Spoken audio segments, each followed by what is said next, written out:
রাতের আগে ওয়াকারুজ্জামানের সাথে আমার কোনো দিন পরিচয় ছিল না এবং আমি এবং ওয়াকার কোনো সময় চাকরি জীবনে একই ক্যান্টনমেন্টে চাকরি করি নাই এবং সেই সুবাদে ওনার সাথে আমার পরিচয় ছিল না এবং 5 তারিখ আমি যখন 10টার সময় মিট করলাম তখনই কিন্তু ফর দ্য ফার্স্ট টাইম আমি ওয়াকারুজ্জামানের সামনাসামনি করমর্দন করলাম। That was my first meeting with him.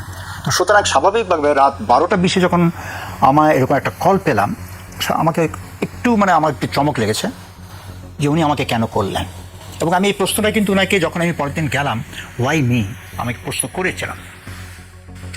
উনি তখন বললেন যে দেখেন আমার জানা মতে অবভিয়াসলি ওনাকে হয়তো ইন্টেলিজেন্স এজেন্সিস ডিজিএফআই এনএসএ হয়তো ব্রিফ করেছেন যে আমার জানা মতে আপনি একটা পলিটিক্যাল পার্টির সাথে আপনার সাক্ষ্য আছে এবং আপনার অনেক পলিটিক্যাল লিডার সাথে আপনার একটা মোটামুটি একটা ভালো সম্পর্ক আছে। যেহেতু আপনার সাথে সবার সম্পর্ক আছে তাই আমি আপনাকে এই কাজটা এই দায়িত্বটা দিতে চাই। তো সেই হিসাবে আমার সকাল 10টায় যখন গেলাম যখন আমি ওখানে মিট করলাম যখন আমাকে জিজ্ঞাসা করলাম আমাকে কেন, তার প্রতির উত্তরে উনি বলেছেন হ্যাঁ এটা অবশ্য সত্যি কথা যে বিএনপি তো আমি তো ধরেন 2008 সালের ম্যাডাম যখন জেল থেকে বেরোলো তখন থেকে আমি ম্যাডামের সাথে ছিলাম এবং ওনার সাথে থাকা বদলতে অনেকের সাথে পলিটিক্যাল সার্কেল অনেকের সাথে পরিচয় হয়েছিল এবং আমি মোটামুটি সবসময় স্ট্রেট কথা বলতে পছন্দ করি। কি বললেন আপনাকে General Walker? He was very clear একটা জিনিস আমি যাওয়া মাত্রই উনি যে কথাগুলো বলেছেন যে দেখেন আমি এই রক্তপাত আর চাই না, আমি ক্ষমতাও চাই না, আমি একটা এটা নিষ্পিত হোক, এটা কামস টু অ্যান এন্ড, এটি আমার লক্ষ্য এবং আমি আপনাকে এই দায়িত্বটা দিতে চাই। কি দায়িত্ব দিতে চাই? দায়িত্বটা দিলেন আপনি যেহেতু আপনার সাক্ষ্য আছে উনি যখন 10টার সঙ্গে দাওয়াত দিলেন আপনি সবাইকে ঠিক টাইমে আলোচনা করেন তাদেরকে আমি তাদের সাথে কিছু না আগে আর্লিয়ার সাথে আমি তাদের সাথে পরবর্তী কথা বলবো তাদের সাথে আলোচনার মাধ্যমে আমি এই আজকের এই ঘটনাটা আপনি যে আমাকে দায়িত্ব দিয়েছেন সকালের কথা এবং উনি যখন 10টার সঙ্গে দাওয়াত দিলেন আমি গেলাম ঠিক টাইমে এবং ঠিক 10:30 বাজে কিছু না আগে ওনার সাথে আমাদের পার্শ্ববর্তী দেশের সেনাপ্রধান কথা বলবেন উনি বলেছিলেন। আমি বলছি ধন্যবাদ আপনি কথা বলেন, আমি চাই আপনি যে আমাকে দায়িত্ব দিয়েছে আমি দেখি এটা কতখানি করতে পারি। তো আমার কথা হচ্ছে যে সেই দিন যে উনি যখন আমাকে বললেন এই কথাটা আমি তখনই আজ করতে পেরেছি something very radical is going to happen this morning. আপনি তো বেরিয়ে গেলেন 10:30। আমি বের হয়ে গেলাম, আমি বের হয়ে আমি কি করলাম তখন প্রথম কাজটাই করলাম কিন্তু আমি ফখরুল ভাই বিএনপি সেখানে ওনাকে টেলিফোন করলাম তারপর যে আমাকে এই কথা বলেছে উনি বলছে it's a very welcome decision, তবে আমি আমার নেতাদের সাথে একটু আলাপ করে I will come back to you. তো উনি আমাকে এটাও বলেছিলেন আমাকে তো উনি অন্যান্য পার্টি লিডারকে বলেছে তো আমি ওনাকে বললাম যে দেখেন আমি তো সবার টেলিফোন নাম্বারও নাই, এই কাজটা আপনি করেন কিন্তু সেক্রেটারি জেনারেল কাছে তো সবার নাম্বার আছে। ও যে না এটা ঠিক হবে না, আপনি যে দায়িত্ব দিয়েছে আপনি এটা করেন, নয়তো অনেকে হয়তো আমাকে ভুল বুঝবে এবং রাইটলি সো। তো তখন এই নাম্বার পেয়ে আমি সবার সাথে কার সাথে কথা বলেন আপনি? এটা কয়েকজনকে পেতে ঝামেলা হয়েছে, যেরকম মাহমুদুর রহমান মান্না একবার বলে দেশে আর জন্য বিদেশে, জামাতের আমির পাওয়াই জানে একজন শফিকুর রহমান, হ্যাঁ এটা হয়েছে তখনকার যে সিচুয়েশন পেয়েছিলেন তো শফিক সাহেব? হ্যাঁ পেয়েছি, বাট আমি ওনাকে ডাইরেক্ট কথা বলতে পারিনি, ওনার ক্লোজ একজন ধরে আছে ঠিক আছে আমি উনি কাছে আসেন না। তখন যে অবস্থা এটা স্বাভাবিকভাবেই সবাই খুব উত্তেজিত ছিল, বিচলিত, অনিশ্চয়তার মধ্যে ছিল আসলে wither this a trap or Real, এটা হওয়াটা স্বাভাবিক। তো তবে ওনারা সবাই রেসপন্ড করেছেন টাইমলি। তা আমি ওইটা বলি কিন্তু আমি রাওয়াতে চলে গিয়েছিলাম, রাওয়া ক্লাবে একটা ওখানে গ্যাদারিং হওয়ার কথা একটা প্রসেশন, ওখানে আমি ছোট্ট একটা বক্তব্য রেখেছি, আমি প্রসেশনের সাথে যোগ দিয়েছি এবং ওখানে আমরা ফ্যাসিস্ট রেজিমের যে তাদের দায়িত্ব ছাড়ুক এটা নিয়ে আমরা স্লোগান এবং আন্দোলন করেছি। জি। তো ওখান থেকে ফিরে এসে এখানে আপনি জানেন সেলফোন রাখাটা কিন্তু খুব ডেঞ্জারাস। জি। আমি আই ওয়াজ ভেরি কেয়ারফুল যে সেলফোনটা আমি ক্যারি করিনি কারণ আমাকে ট্র্যাক করবে। জি। আমি সেলফোনটা গাড়িতে রেখে গেছিলাম গলফ ক্লাবে। জি। তো ফিরে এসে দিকে এক গাদা কল এবং সেই কলে একটা জিনিসই ছিল যেই আমি রিং ব্যাক করলাম যে আপনাকে যে একটা দায়িত্ব দেওয়া হলো ওনার পার্সোনাল স্টাফ অফিস আপনাকে যে একটা দায়িত্ব সেনাপ্রধানের পার্সোনাল স্টাফ যে এটা কি আপনি কোনাদের সাথে যোগাযোগ করতে পেরেছেন? সেনাপ্রধান ওনাদের সাথে কথা বলতে চাচ্ছে ইমিডিয়েটলি। জি। তা এবং এটাও বললো যে ওনাদেরকে যদি পারেন সবাইকে বলেন সেনাপ্রধানের অফিসে চলে আসবে। জি। তো এবং ওনারা যদি কোথাও আটকে যায়, কোথায় আটকে গেছে বললে আমরা যে ওনাকে ওখান থেকে তুলে নিয়ে আসবো। তা আমি এই মুহূর্তে সবাইকে জানালাম এবং সবাই। আপনাকে মনে করে আপনি কতজনকে সেনা সদর দপ্তরে যেতে বললেন মোটামুটি যে নামগুলো বলতে পারেন? আমি মেইন যেগুলো পার্টি যেগুলো আছে বড় বড় ছোট ছোট যেগুলো ইসলামী ছোটখাটো পার্টি ছিল ওটা কিন্তু আমি বলিনি, ওটা প্রবাবলি আমার যেটা মনে হয় ওগুলা ডিজিএফআই করেছে। মেজর পার্টি সবগুলোর সাথে আপনি মোটামুটি কাদের সাথে কথা বলেছেন? আমি যেমন ফখরুল ভাইয়ের সাথে কথা বলেছি, জামাতের সাথে কথা বলেছি, মাহমুদুর মান্নার সাথে কথা বলেছি, তার জুনায়েদ সাকির সাথে কথা বলেছি, তারপরে স্টুডেন্ট লিডার একজন কথা বলেছিলাম। আচ্ছা আচ্ছা। আপনি গেলেন কখন আবার? আমি আপনাকে আবার ডেকেছিল কিনা? হ্যাঁ আমাকে বলেছি ওনাদেরকে নিয়ে আসেন। আমি তো ওখানেই সঙ্গে সঙ্গে telephone I started calling everybody যে আপনারা প্লিজ ফল ব্যাক সেনাপ্রধান অফিসে চলে আসেন, কোথাও যদি বাধাগ্রস্ত হলে জাস্ট লোকেশনটা দেন, আমি সেনা সদরে জানিয়ে দেবো, আপনাকে ওখান থেকে তারা উদ্ধার করে নিয়ে আসবে অফিসে এসে। তো যখন অফিসে গেলাম অলরেডি বাই দেন আমি তারপর একটু বাসায় যেয়ে তাড়াতাড়ি কাপড়টা বদলিয়ে, কারণ একটা মিটিংয়ে ছিলাম, নামাজটা পড়ে আমি চলে আসলাম। কয়টা দিয়ে গেলেন আবার সেনা সদর? আমি বাই 1:30 I was there। 1:30 গিয়ে কি দেখলেন? গিয়ে দেখলাম ওখানে অলরেডি জামাতের আমি ছিল না, জাতীয় পার্টির আনিস ভাই আর জিএম কাদের অলরেডি ছিল, ইসলামিস্ট পার্টির কয়েকজন ছিল, ফখরুল ভাই আর আমি যাওয়া মাত্রই মির্জা আব্বাস ওনারা আসলেন। তা মোটামুটি দ্য গ্যাদারিং ওয়াজ, শফিকুর রহমান সাহেব কখন আসলেন? শফিকুর রহমান একটু পরে আসছেন, একটু পরে দেড়টা দিয়ে গেলেন। দেন সেনাপ্রধান কি করলেন? আচ্ছা, সেনাপ্রধান এক সাইডে বসেছিলেন এবং ইউ ফরমেশনের সবাই বসাচ্ছে এবং কিছু নাস্তা উনি আপ্যায়ন করলেন। ঠিক আমার মনে হয় অ্যাজ একটা টাইমটা আপনি একটু চেক ব্যাক করে দেখেন, 1:45 হবে। জি। যখন উনি বললেন আমি এইমাত্র খবর পেয়েছি আমাদের প্রধানমন্ত্রী দেশ ছেড়ে চলে গেছে, তার মানে উনি খবরটা রিসিভ করি উনি সবাইকে এটা জানালেন এবং এটাও বললেন যে আমাদের এই মুহূর্তে আপনাদের সবার সহযোগিতা কাম্য, আমাদের একটা সরকার গঠন করতে হবে এবং এ নিয়ে আমাদের আপনাদের সবার সাথে আলোচনা করে এটা করব। এই বলে উনি বললেন আমি একটু অফিসের বাইরে যাচ্ছি এবং জাতিকে দেশকে সবাইকে অবহিত করার জন্য বর্তমান পরিস্থিতি, এবং বাকি 2 সেনা নেভি চিফ এয়ার চিফও সাথে ছিলেন, ওনারাও কিন্তু ইউনিফর্মে রয়েছে। তো ওরা 3জনই বের হয়ে আপনার সেটা টিভিতে দেখেছেন যে he made the announcement that the prime minister is no more. এইটা বলার পরে উনি আবার রুমে ফেরত আসলেন, ফেরত এসে বললেন যে দেখেন উনি চলে গেছেন, আমাকে এখন মহামান্য রাষ্ট্রপতির কাছে যেতে হবে এবং ওনার সাথে আলোচনা করে পরবর্তী একটা সরকার গঠনের প্রক্রিয়া শুরু করতে হবে। এবং এই সাথে উনি এটাও আবেদন করলেন আপনারা আমার সাথে গেলে জিনিসটা খুব ভালো হয়।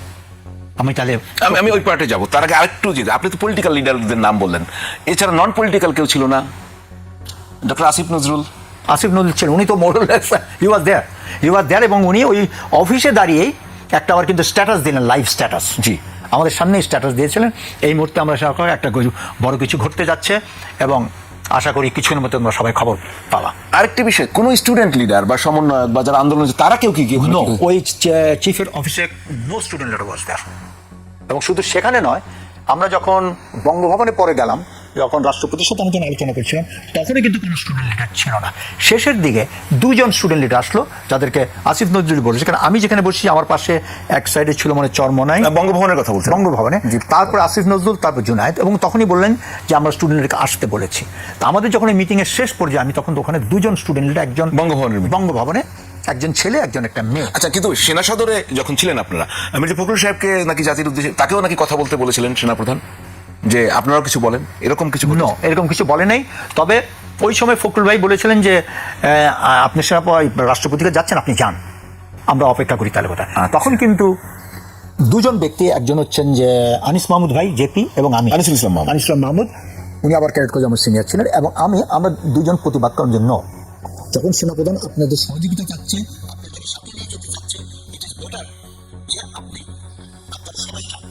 কেন সেনাপ্রধান একটা জিনিস বলে নিয়ে আসবেন, আপনার এর পরে পরবর্তী দিন থাকতে পারে, শুধু বেস্ট ওখানে আলোচনার মাধ্যমে যেটাই হবে সবার অংশগ্রহণ মাধ্যমে সেটা। আপনার কি একটু মনে পড়ে যে সেনাপ্রধান তখন বলছিলেন, আমরা তো দেখছিলাম সবাই যখন প্রশ্ন করছিল যে হ্যাঁ জামায়াত ইসলামের আমির সাহেবের সেন এবং ছাত্রদের পক্ষ থেকে উনি বলছিলেন যে আসিফ নজরুল তাদের প্রতিনিধি, এটা কি আপনার খেয়াল পড়ে? এটা ঠিক মনে পড়ে না, অনেকটা এরকমই ধারণা ছিল, আমি এক্স্যাক্টলি ক্যানট রিকলেক্ট, এরকম একটা ধারণা ছিল that Asif Nazrul represent the students. এখন একটু আমি আপনাকে বলি যে যখন সেনাপ্রধান বললেন যে তিনি চলে গেছেন, তখন ইনস্ট্যান্টলি আপনি ফেসগুলোতে রিড করতে পারেন, রিয়াকশনটা কেমন ছিল? রিয়াকশন ওয়াজ এক্সট্রিমলি জুবিল্যান্ট, মানে মনে হচ্ছে সবার শ্বাস বন্ধ ছিল, সেই মুখোশটা আপনি মুখ থেকে খুলে দিলে আপনি স্বস্তির বাতাস সবাই, এবং ইট ওয়াজ এভরিবডি ওয়াজ জুবিল্যান্ট, একটা মানে শ্বাসশুদ্ধকর অবস্থা থেকে দেশ এবং জাতির মনে রক্ষা হলো। আমরা এরপর একটা বিরতি নিয়ে আসবো এবং আমরা বঙ্গভবনের গল্পটি আমাকে আবারও স্বাগত জানাচ্ছি। আপনি বিরতির আগে বলছিলেন যে আপনি যখন সেনা সদর দপ্তরে ছিলেন তখন যখন চলে আসেন সকাল 10:30টার দিকে 5 আগস্ট 2024, তখন সেনাপ্রধান বলছিলেন আপনাকে যে ভারতীয় সেনাপ্রধান ফোন করবে, আপনাকে থাকতেও বলেছিলেন, আপনি থাকেননি, চলে এসেছেন। আমি একটু দেখি সেটা কি অবস্থা। ঠিক 10:30 আমাকে ভারতীয় সেনাপ্রধান টেলিফোন করবেন, তখন বাজে আমার মনে হয় 10:25। আমি ঘড়িটা থেকে বললাম তাহলে তো আমার চলে যেতে হয়। উনি বললেন না, আপনি বসেন, আপনি শুনেন। জি, আপনি কিন্তু থাকেননি আমি যতদূর জানি, এবং আপনি চলে এসেছেন। আমার যে প্রশ্ন আপনার কাছে এটার প্রেক্ষিতে, যে ওই মুহূর্তে ভারতীয় সেনা প্রধানের ফোনের কি মিনিং থাকে, এটা আমি কিছু জানতে চাই আপনার কাছে। আপনি তো শুনেননি কি কথা, কিন্তু আপনি তো একজন সামরিক বাহিনীর একজন অফিসার, এবং আপনি ওই সময় ভারতীয় সেনা প্রধানের ফোনের কি মিনিং থাকতে পারে? এটা আমার কাছে কিন্তু কোয়াইট ক্লিয়ার ছিল তখন, যে একটা আলোচনা হচ্ছে, যে আলোচনার মধ্যে এই বর্তমান পরিস্থিতিটাকে কিভাবে সামাল দেওয়া যায় এই বিষয়ে যে একটা আলোচনা হচ্ছে, এর ব্যাপারে আমার কোনো সন্দেহ ছিল না। এবং ওই লেভেলে যখন ডিসকাশন হয়, তো ডেফিনেটলি এটা পলিসিগত এবং এক্সিকিউটিভ ডিসিশন হবে, এমনি আলাপচারিতা নয়। এবং আমি পরবর্তীতে যখন আমার একটা ইনফরমেশন ছিল, যেটা আমি পরে জানতে পেরেছি, এবং যখন আমি মিলিয়ে দেখলাম যে 10:30 সেনাপ্রধানের ভারতীয় সেনাপ্রধানের কথা বলার পরেই কিন্তু 3 বাহিনী প্রধান গণভবনে গিয়েছিলেন। তার মানে তখন এই ডিসিশনটা ফাইনাল হয়ে গেল যে এটাকে পাঠিয়ে দিতে হবে।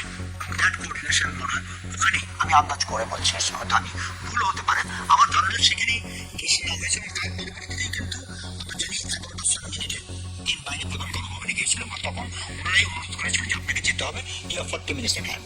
তারপরে কি কথা হয়েছে আমরা এটা অনেক কথা শুনেছি। এবং আমরা পরবর্তীতে যখন আমরা রিসেন্টলি ইন্ডিয়ান ফরেন মিনিস্টার যখন তাদের পার্লামেন্টে বললো, the request went from Bangladesh government যে Sheikh Hasina she wants to have a safe refuge in India. তো এই দুটো যেন আমরা একসাথে করি, তখন বুঝতে পারি যে একটা তারা ভারত কিন্তু আমাদের ঘটনাগুলো শেখ হাসিনা নিবিড়ভাবে পর্যবেক্ষণ যখন তারা বুঝতে পারলেন, এবং যেহেতু ইট ইজ এখন যেটা বুঝতে পারছি two sustain the government of Sheikh Hasina, তখনই কিন্তু এই ডিসিশনটা নেওয়া হয়েছে যে ওনাকে নিরাপদে এখানে পাঠিয়ে দাও। এবং যেহেতু এখন যেটা বুঝতে পারছি, আমাদের তদানীন্তন প্রধানমন্ত্রীর কিন্তু ইচ্ছা ছিল সেফ এক্সিট।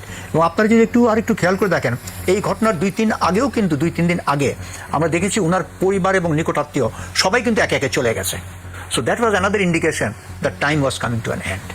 তো এখানে আমরা একটা জিনিস ভুলে যাই, যেটা আমরা অনেকে পর্যবেক্ষণ করি না, আর লক্ষ্য করি না, সেটা হচ্ছে পৃথিবীতে যেখানেই একটা ফ্যাসিস্ট রেজিমের বিরুদ্ধে আন্দোলন হয়েছে, সেই আন্দোলন যতক্ষণ পর্যন্ত এটা প্যারামিলিটারি ফোর্স, পুলিশ ফোর্স দিয়ে কন্ট্রোল করেছে, ততক্ষণ পর্যন্ত কন্ট্রোল করা সম্ভব হয়েছে। যখনই মিলিটারিকে নামা হয়েছে, তখনই কিন্তু things go out of hand. কেননা সামরিক বাহিনীর ট্রেনিং এবং তাদের অস্তিত্ব এবং তাদের সব কিছু, তাদের ভালোবাসা, দেশের প্রতি তাদের নিয়োগ এবং ত্যাগ, সব কিছু কিন্তু ডিপেন্ড করে জনগণের ভালোবাসা মাস্তার উপরেই। তো তখন সেই জনগণকে যখন বলা হবে তাকে গুলি করে মারো, সেনাবাহিনী, সব দেশের সেনাবাহিনী এটাতে কিন্তু হেজিটেট করবে।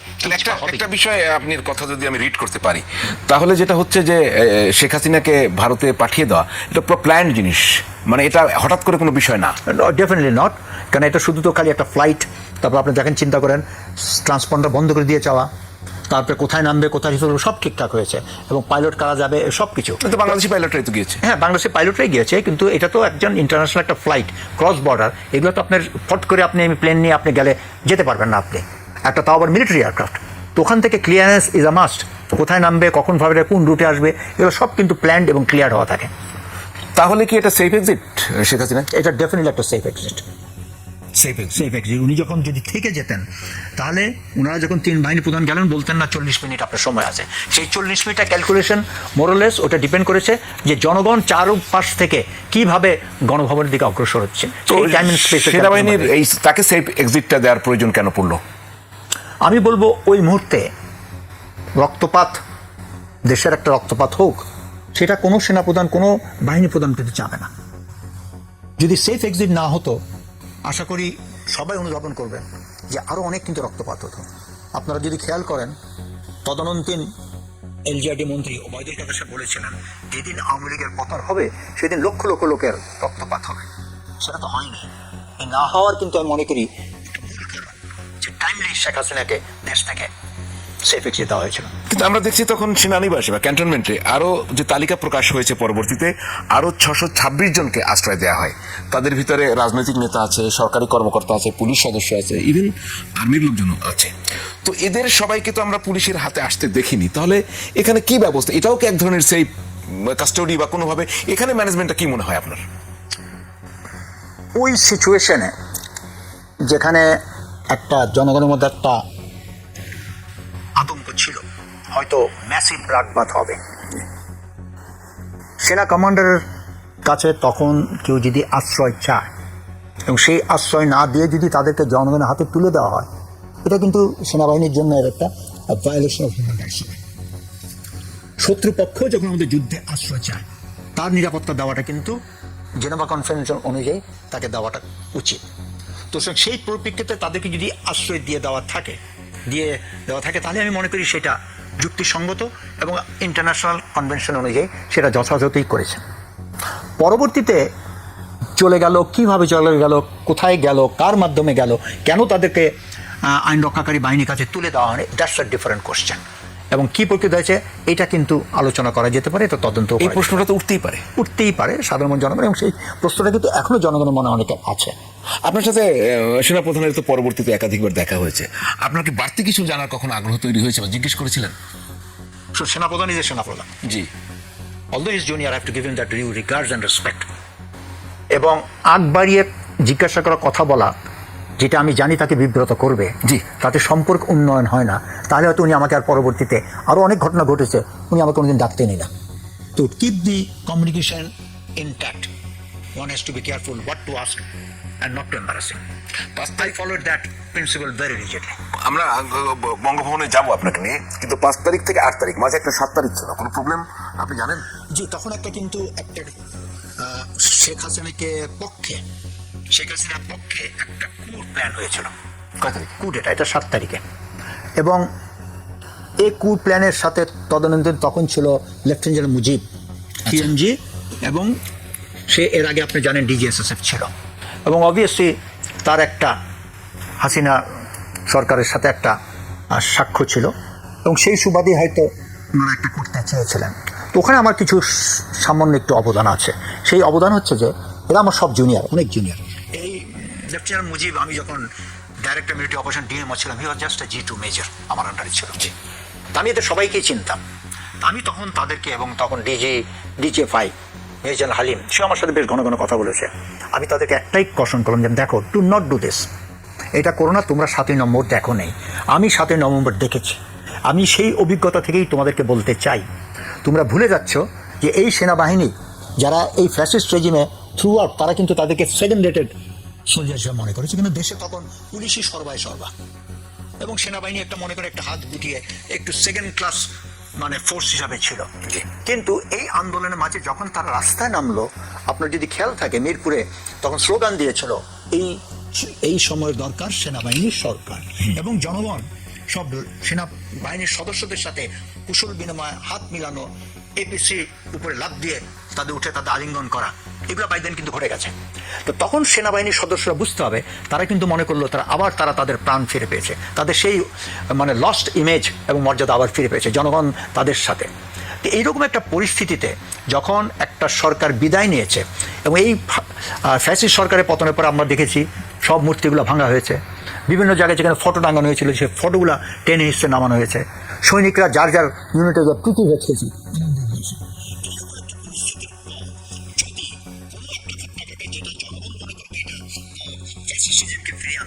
সেটা কিন্তু সৈনিকরা মেনে নেবে না, এবং এরকম একটা পরিস্থিতি যদি হয় তাহলে 7ই নভেম্বর যারা দেখেছে সিপাহী জনতার আবার আন্দোলন হবে, এবং এখানে অনেক অফিসার মারা যাবে। তা আমি এদেরকে বলেছিলাম যে দেখো, তোমরা এখনো জীবিত আছো, ডু নট ডু সামথিং যেটা যেন তোমাদের জান দিতে পারো তোমাদের সৈনিকের আন্ডারে, এবং এই কথাটা খুব কাজে লেগেছিল, এবং তার জন্য এটা আর বেশি আগায়নি। জি, আমরা আরো শুনবো। আরেকটা বিষয় আপনাকে একটু বলে রাখতে চাই, সেটি হচ্ছে যে ডক্টর আসিফ নজরুল, তার রোলটা কি ছিল সেনা সদরে, এবং আমরা সেখান থেকে যাব বঙ্গভবনে, সেনা সদরে তার রোলটা কি ছিল? উনি কি ওদিনই প্রথম গেলেন, না আগেও এনাদের সাথে কাজ করেছেন?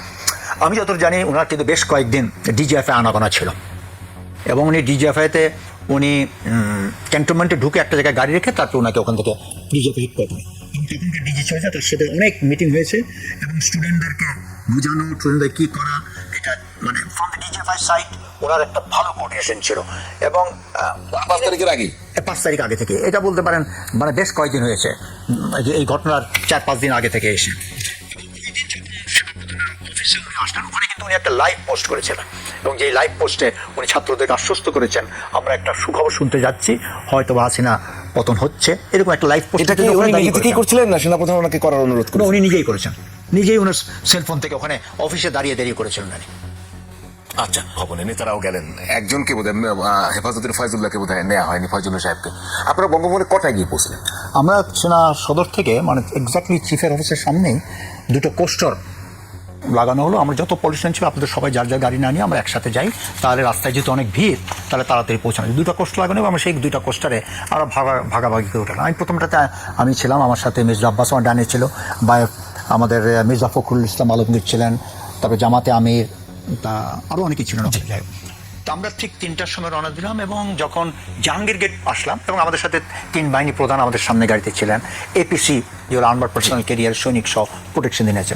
জাহাঙ্গীর গেটে আমাদের ফার্স্ট স্টপ হলো ওখানে জনগণদের উল্লাস এবং ক্যান্টনমেন্টে ঢুকতে দেওয়া হচ্ছিল না। এবং ওখানে কিছুক্ষণ থামার পরে ওখানে আমি আসিফ নজরুল এবং জুনায়েদ, তখন আমার খেয়াল আছে, ওনারা নেমে একটা ড্রামের উপর দাঁড়িয়ে জনগণকে কিছু বক্তব্য রাখলেন। তারপরে আমরা শুরু করলাম জার্নি এবং আমরা যখন র্যাঞ্চ ভবনের কাছে আসলাম তখন আমরা দেখলাম যে একটা বিরাট একটা শেখ মুজিবের একটা যে একটা বিরাট স্ট্যাচু ছিল, জনগণ দড়ি লাগিয়ে ওটা ভাঙার চেষ্টা করছে এবং মানে বিরাট জনসমাবেশ, সবাই উৎফুল্ল এবং সবাই এমন একটা পরিস্থিতি যে এটা তখন আমার মনে হচ্ছে আমার চোখ দিয়ে পানি বেরিয়ে গেছে এই জনগণের উল্লাস দেখে, যে জনগণ কত ফুর্তি। আমার মনে আছে ফখরুল ভাই সামনে, ঠিক কোস্টারের সামনে দাঁড়িয়েছে, জনগণ আমার পাইপ পারলে গাড়িটা ভেঙে ফেলে, কাজ ভেঙে যায় এমন হিসাব। তো অনেকে এসে ফখরুল ভাইকে দেখে অনেক হাত নাড়ালেন এবং সবাই স্বাগত জানেন। অনেকে আবার হাতে কিছু কিছু বিভিন্ন আর্টিফ্যাক্ট যারা বঙ্গভবন থেকে, গণভবন থেকে নিয়ে আসছে, 1-2টা মুরগি নিয়ে আসলো হাতে করে এবং যে ফখরুল ভাইকে উপহার দিতে ছিল, এই মুরগি আমি গণভবন থেকে এনেছি। তো যাই এরকম গাড়িতে তো জিএম কাদের সাহেবও ছিল, সবাই কি অবস্থা ছিলেন? সবাই ছিলেন, সবাই গাড়িতেই, ওই গাড়িতেই। না ওনারা কি উল্লসিত বা ওনারা কি? আমি তো অ্যাকচুয়ালি সামনে দিকে ছিলাম, পিছনের দিকে আর জনগণের উল্লাস থেকে আমিও নিজে অভিভূত ছিলাম। আমি ফ্যাক্টলি আমার সামনে যারা পাশে আছে তাদেরকে আমি খেয়াল করতে পেরেছি। আর তারপরে তো আমরা ঠিক এইভাবে আমরা পৌঁছতে ঠিক সন্ধ্যা 7টার দিকে আমরা গণভবনে পৌঁছালাম। তো ইট ওয়াজ টাইম ফর মাগরিব প্রেয়ার। আমরা আগে সবাই নামাজ পড়লাম। নামাজ পড়েই আমরা বঙ্গভবনের যেই মেইন কনফারেন্স রুম, ওখানে সবাই বসলেন, ফখরুল ভাই ফার্স্ট, তারপর জামাতের আমি, এইভাবে সিনিয়র হিসেবে বসলেন। এবং আমি যেখানে আমার বাম পাশে ছিল ডিজিএফআই চিফ, 3 সার্ভিসেস চিফ এবং অন্যান্য সিনিয়র জেনারেল যারা ছিলেন সেটা। তো যাক, তো ওখানে ফখরুল ভাই পৌঁছে ওনার বক্তব্য রাখার পর ফার্স্ট ওনার ডিমান্ড ছিল ম্যাডাম বেগম খালেদা জিয়াকে এই মুহূর্তে ওনাকে রিলিজ করতে হবে। জি, তো এই কথাটা বলা মাত্রই তখন রাষ্ট্রপতি বললেন যে দেখেন আমরা তো কয়েকদিনের মধ্যে একটা সরকার গঠন করব, সেই সরকারি ডিসিশনটা নিক। জি, তখন কিন্তু সেনাপ্রধান হি ইন্টারাপ্টেড এবং বললেন যে no sir, you have the authority, you are the sole authority, আপনি ওনাকে এই মুহূর্তে ছেড়ে দেন। জি, এটা কিন্তু সেনাপ্রধান নিজেই উনি ইনসিস্ট করেন। তখন এই ডিসিশনটা তখনই ওখানে নেওয়া হয় যে ম্যাডাম খালেদা জিয়াকে কারামুক্ত করা হবে। আমি আরেকটু বিষয় জানতে চাচ্ছি, তো সেনা সদরে কোনো স্টুডেন্ট লিডাররা ছিলেন না যারা আন্দোলনের অগ্রভাগে ছিলেন? বঙ্গভবনে ওই সময় ছিল না। শেষের দিকে 2জন এসেছিল, একটা ছেলে একটা মেয়ে দেখেছিলাম, যারা পরবর্তীতে ওই বঙ্গভবনের সামনে পোর্টিকের ওখানে টিভি চ্যানেলসগুলো ইন্টারভিউ নিচ্ছিল। তখন আমি কিন্তু পরবর্তীতে ওই 2জনকে আমি কখনো পরবর্তীতে দেখিনি, কখনো আমার সাথে দেখা হয়নি। মানে আমার এটা প্রশ্নটা এখনো রয়ে গেছে যে আসলে তো মানে ওখানে কোনো সমন্বয়করা জানুনি, কিন্তু আপনারা কি ধারণা করতে পারেন যে তাদেরকে কারা নিয়ে এসেছিল বা কাদের? না, এটা তো স্টেটের জুনায়েদ এবং আসিফ নজরুল, যে 2জন আসছে তাদের direction, Junaid was also guiding them. আর আসিফ নজরুল সাহেব কি এদেরকে পরিচয় করিয়ে দিয়েছেন? ওখানে সবার সামনে পরিচয় করিয়ে দেয়নি। যখন জিজ্ঞাসা করে কারা এবং যখন ইন্টারভিউ ছিল তখনই বুঝলাম যে they are introduce as the student leaders. কিন্তু রাষ্ট্রপতির ওখানে কি আলোচনা হলো, পরবর্তী সিদ্ধান্ত, পরবর্তী পরিস্থিতি কি হবে? আচ্ছা, ওখানে যখন ঘটনা সবাই বক্তব্য রাখছিল আগামী সরকার কীরকম হওয়া উচিত, কে, এবং মাঝে মাঝে ডিজিএফআই চিফ ওই কনফারেন্স মাঝে মাঝে উনি রানিং কমিটি দিচ্ছিল ঢাকা শহরে কোথায় কী হচ্ছে, বিশেষ করে যেগুলো থানা লুট হচ্ছিল, বিভিন্ন জায়গায় মারামারি কাটাকাটি, এগুলো উনি কিন্তু from time to time use giving a briefing, উনি খবর পাচ্ছিলেন এবং সবাইকে অবহিত করছিলেন। আরেকটা বিষয় যে মানে আপনার কাছে আমি ওই রিয়েলাইজেশনের জায়গা থেকে বলি, সেনা সদরে স্টুডেন্টরা যায়নি, বঙ্গভবনে তারা যায়নি। আমাদের কোনো রাজনৈতিক নেতা বা কেউ কি এদেরকে বলেছে যে, বা সেনাপ্রধানকে বলেছে যে তারা কেন নাই, তাদেরকে কেন ডাকা, এরকম কোনো প্রশ্ন? কথা উঠেছিল কিন্তু, জি, ওয়ার আর দে বলছিল আসছে, কিন্তু আসতে শেষের দিকে মাত্র 2জনই আসছে। মানে কে কথা তুলেছিল, কে বলছিল? এক্স্যাক্টলি আমার মনে, বাট কথা হচ্ছিল স্টুডেন্ট লিডাররা কোথায়, অনেকে উঠিয়েছিল। এটা কি বঙ্গভবনে না সেনা সদরে? সেনা সদরে কোনো কথাই হয়নি, বঙ্গভবনে। আসছে। কিন্তু একটা বিপ্লবী সরকার গঠনের কোনো প্রস্তাব ওখানে ছিল কিনা? মানে মোটেই নয়। কেউ যদি বলে not an iota of thought যে একটা বিপ্লবী সরকার হোক, সেটা কেউ ওই মুহূর্তে কেউ কোনো দিন এই কথাটা উঠাই নেই যে আমরা কনস্টিটিউশনের মাধ্যমে নাকি, কারণ রাষ্ট্রপতি ক্লিয়ার বললেন আমরা অতি শীঘ্রই কয়েকদিনের মধ্যে একটা ইন্টারিম গভর্নমেন্ট ফর্ম করতে যাচ্ছি, এখানে আপনারা সবাই অংশগ্রহণ করবেন, আমরা এটা পরবর্তীতে জানাবো। এবং ওই সরকার গঠনটা কীভাবে হয়েছে, I have no preview on that. Probably এটা পরবর্তীতে তিন বাহিনী প্রধান আসিফ নজরুল এবং আরও এরা ওনারা মিলে এবং স্টুডেন্ট লিডার হয়তো এর সাথে সংযোগে পরবর্তী করেছে, কিন্তু ওই মুহূর্তে যে একটা সরকার গঠন কারা হবে কোনো আলোচনা হয়নি এবং যে বিপ্লবী সরকার প্রশ্ন তো উঠেনি। আপনার খেয়াল আছে ওভারটেকিং হয়েছিল কিন্তু 5 তারিখে বিপ্লব হলো 8 তারিখে, এই 3 দিনের সময়ের মধ্যে কিন্তু কেউ কোনো দিন বিপ্লবী সরকার হওয়া উচিত এটা কেউ কোনোদিন কেউ উচ্চারণ করে। বিপ্লবী সরকার হলে সমস্যাটা কি? সবাই এত উৎফুল্ল ছিল, এত আনন্দ ছিল যে আমরা একটা মুক্ত দেশ মুক্ত বাতাসে বসবাস করতে যাচ্ছি। বিপ্লবী সরকার হলে কি কোনো সমস্যা হতো? আমার তখন ধারণা ছিল, আমি বলি যে বিপ্লবী সরকারের জন্য কিন্তু একটা জন্য বেশ কয়েকদিন পরে বঙ্গভবন কিন্তু ঘেরাও করা হয়েছিল বাই দি স্টুডেন্ট লিডার্স। জি। এবং ঘেরাও করার উদ্দেশ্য ছিল যে তদানীন্তন তখন যদি আমাদের রাষ্ট্রপতি ছিলেন তাকে he has to go। বেশ কয়েক মাস বেশ কয়েক মাস না, আমার মনে হয় 2-3 সপ্তাহ ওই যে ইউনূস সাহেবের ক্যাবিনেট দায়িত্ব নেওয়ার পরে যে president must go, constitution must be abrogated. তখন ওইরকম পরিস্থিতিতে সেনাপ্রধান আমাকে রিকোয়েস্ট করেছিলেন যে এরকম একটা হতে যাচ্ছে, বিএনপি কি মতামত আপনি একটু দেখেন। তো আমি তখন ম্যাডাম বেগম খালেদা জিয়াকে, আমাকে এই খবরটা সেনাপ্রধানের সাথে আমার আলোচনায় রাত্রে সামথিং অ্যারাউন্ড 9, উনি তখন বিদেশে ছিলেন, বিদেশ থেকে আমাকে জানিয়েছিলেন জি যে এরকম একটা হতে যাচ্ছে, যে যদি প্রেসিডেন্টকে সরানো হয় তাহলে ফিউচার কি হবে, নাথিং ইজ সার্টেন, ইলেকশন কবে হবে, নাথিং ইজ সার্টেন। উনি বললেন আমিও থাকবো কিনা, নাথিং ইজ সার্টেন। তা আপনাদের বিএনপির মনোভাব কি, আপনি যদি পারেন এটা আপনি কিছু করেন। তো ওই মুহূর্তে রাত 9টা-15 দিকে আমি খবর, আমি তখন চিন্তা করি কী করবে রাত, তখন ফখরুল ভাই কিন্তু অস্ট্রেলিয়া চিকিৎসাধীন ছিলেন। তা আমি তখন হঠাৎ করে আমার মনে পড়লো যে why not ring up madam, তাই ম্যাডাম বাসায় রিং করলাম, তোমরা বাসার লোক দিল, ওনাকে দিলাম, আমি যে ম্যাডাম